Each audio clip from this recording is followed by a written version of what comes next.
কখনো কি ভেবেছ আমাদের মন এত অস্থির কেন? একটা মুহূর্তে আমরা হাসি, পরের মুহূর্তেই রাগ করি, ভয় পাই, হতাশ হই। এই পরিবর্তনের ভেতরেই আমরা দিন কাটাই, আর ভুলে যাই আমাদের প্রকৃত শক্তি লুকিয়ে আছে শান্ত মনের ভেতরে। গৌতম বুদ্ধ, যিনি জন্মেছিলেন একজন রাজপুত্র হয়ে, তিনি সব সুখ সমৃদ্ধি ছেড়ে বেরিয়ে পড়েছিলেন এক প্রশ্নের উত্তর খুঁজতে। দুঃখের শেষ কোথায়? বছরের পর বছর ধ্যান, চিন্তা, আত্ম-অনুসন্ধান শেষে তিনি যে জ্ঞান পেয়েছিলেন, সেটাই আজও পৃথিবীর কোটি কোটি মানুষের জীবনে আলো হয়ে আছে। আজ আমরা জানব বুদ্ধের শেখানো সেই 5টি উপায়, যেগুলো আমাদের মনকে শান্ত, স্থির আর আলোয় ভরিয়ে তুলতে পারে। বুদ্ধের প্রথম শিক্ষা, সচেতন শ্বাস নেওয়া। বুদ্ধ বলেছিলেন, যার শ্বাসের উপর নিয়ন্ত্রণ আছে তার মনও তার নিয়ন্ত্রণে থাকে। আমাদের শ্বাস সাধারণত অচেতনভাবে চলে, কিন্তু যখন আমরা সচেতনভাবে শ্বাস নিতে শুরু করি, তখন মনকে বর্তমান মুহূর্তে ফিরিয়ে আনা যায়। আমার সাথে চেষ্টা করো। চোখ বন্ধ করো, ধীরে ধীরে শ্বাস নাও। অনুভব করো বাতাস তোমার ফুসফুসে ঢুকছে। কিছুক্ষণ ধরে রাখো। 1, 2, 3। এবার আস্তে আস্তে শ্বাস ছাড়ো। খেয়াল করো কিভাবে ধীরে ধীরে বাতাস বেরিয়ে যাচ্ছে। এভাবেই বেশ কয়েকবার করো, অন্তত 3 মিনিট। শুধু এইটুকু মনোযোগ তোমাকে অজস্র চিন্তা থেকে মুক্তি দিতে পারে। দিনে 3 থেকে 4 বার, মাত্র 3 মিনিট করে প্র্যাকটিস করো। নিজের শ্বাসের শব্দ শোনো। তুমি বুঝবে শান্তি বাইরে নয়, তোমার ভেতরেই জন্ম নিচ্ছে।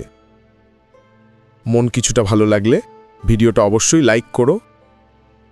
বুদ্ধের দ্বিতীয় শিক্ষা, আসক্তি কমানো। আমাদের দুঃখের সবচেয়ে বড় উৎস হল আসক্তি। যে জিনিসের প্রতি আমরা অতিরিক্ত ভালোবাসা বা প্রত্যাশা রাখি, সেই জিনিস যখন আমরা না পাই বা যদি পাওয়া জিনিস হাতছাড়া হয়, তখন আমরা ভেঙে পড়ি। বুদ্ধ বলেছিলেন, যখন তুমি কিছু আঁকড়ে ধরো, তখনই যন্ত্রণা জন্ম নেয়। কিন্তু পৃথিবীর প্রতিটা জিনিসই পরিবর্তনশীল। মানুষ, সম্পর্ক, সময়, আবেগ, কিছুই স্থায়ী নয়। তাই শান্তি পেতে চাইলে কিভাবে ছাড়তে হয়, কিভাবে আসক্তি ত্যাগ করতে হয়, সেটা তোমাকে শিখতে হবে।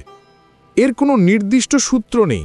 মানুষ ভেদে আসক্তির রূপ আলাদা হয়।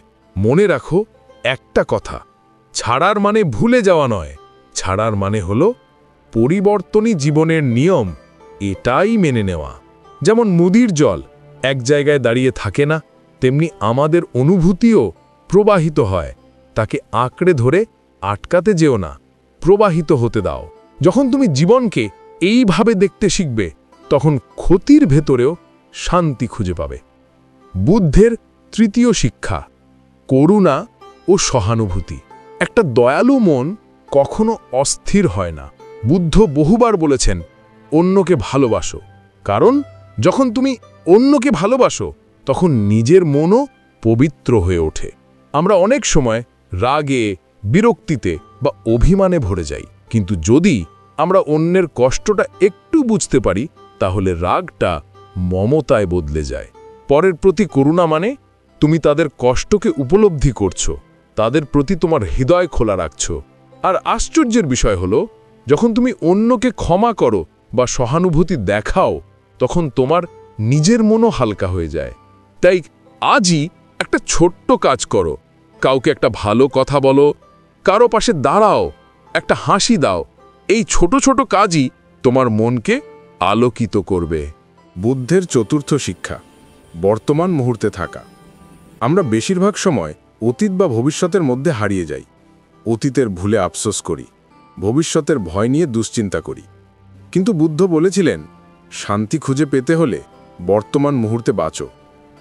তুমি যখন খাচ্ছ, তখন শুধু খাও, খাবারের স্বাদ অনুভব করো, গন্ধ অনুভব করো। তুমি যখন হাঁটছ, তখন শুধু হাঁটো, পায়ের নিচের মাটি, বাতাসের ছোঁয়া, শব্দ সব অনুভব করো। এই জাগ্রত ভাবই হলো বর্তমানে বাঁচার প্রথম ধাপ। যখনই তুমি অতীত ও ভবিষ্যৎ নিয়ে দুশ্চিন্তা করা বন্ধ করবে, তখন থেকেই তুমি বর্তমানে বাঁচতে পারবে। আর বর্তমান মুহূর্তে পুরোপুরি উপস্থিত থাকতে পারলে তুমি অনুভব করবে মন আসলে কত শান্ত, কত হালকা হতে পারে। বুদ্ধের পঞ্চম শিক্ষা নিজেকে জানা ও গ্রহণ করা। আমরা প্রতিদিন নিজেকে নিয়ে লড়াই করি, আমি ভালো না, আমি ব্যর্থ, আমি এমন কেন ইত্যাদি। কিন্তু বুদ্ধ বলেছিলেন, যখন তুমি নিজের সাথে যুদ্ধ বন্ধ করবে, তখনই প্রকৃত শান্তি শুরু হবে। নিজেকে জানা মানে হলো নিজের ভিতরে আলো জ্বালানো, নিজের ভয়, রাগ, দুঃখ, দুর্বলতা এগুলোকে চিনে নেওয়া এবং মেনে নেওয়া যে তুমি মানুষ, আর মানুষ মানেই অসম্পূর্ণ। নিজের প্রতি দয়া দেখাও, নিজের ভুলকে ক্ষমা করো, যেমন তুমি বন্ধুর ভুল ক্ষমা করো। এই আত্মগ্রহণই তোমার মনের অস্থিরতা কমিয়ে এনে শান্তিকে স্থায়ী করে তোলে। গৌতম বুদ্ধের এই 5টি শিক্ষা কোনো ধর্মীয় কথা নয়, এগুলো হলো মনের বিজ্ঞান, যা প্রতিটি মানুষ নিজের জীবনে প্রয়োগ করতে পারে। প্রতিদিন কয়েক মিনিট নিজের ভেতরে ফিরে যাও, নিজের শ্বাস দেখো, নিজের ভাবনা বোঝো, নিজের প্রতি দয়া দেখাও। তুমি বুঝবে শান্তি বাইরে খুঁজে পাওয়া যায় না, শান্তি সবসময় তোমার ভেতরেই ছিল। এতটা দেখলে যখন, প্লিজ সাবস্ক্রাইব করে নিও, আর ডান পাশের ভিডিওটা দেখতে পারো, ভালো লাগবে। ভিডিওটা শেষ পর্যন্ত দেখার জন্য তোমায় অজস্র ধন্যবাদ।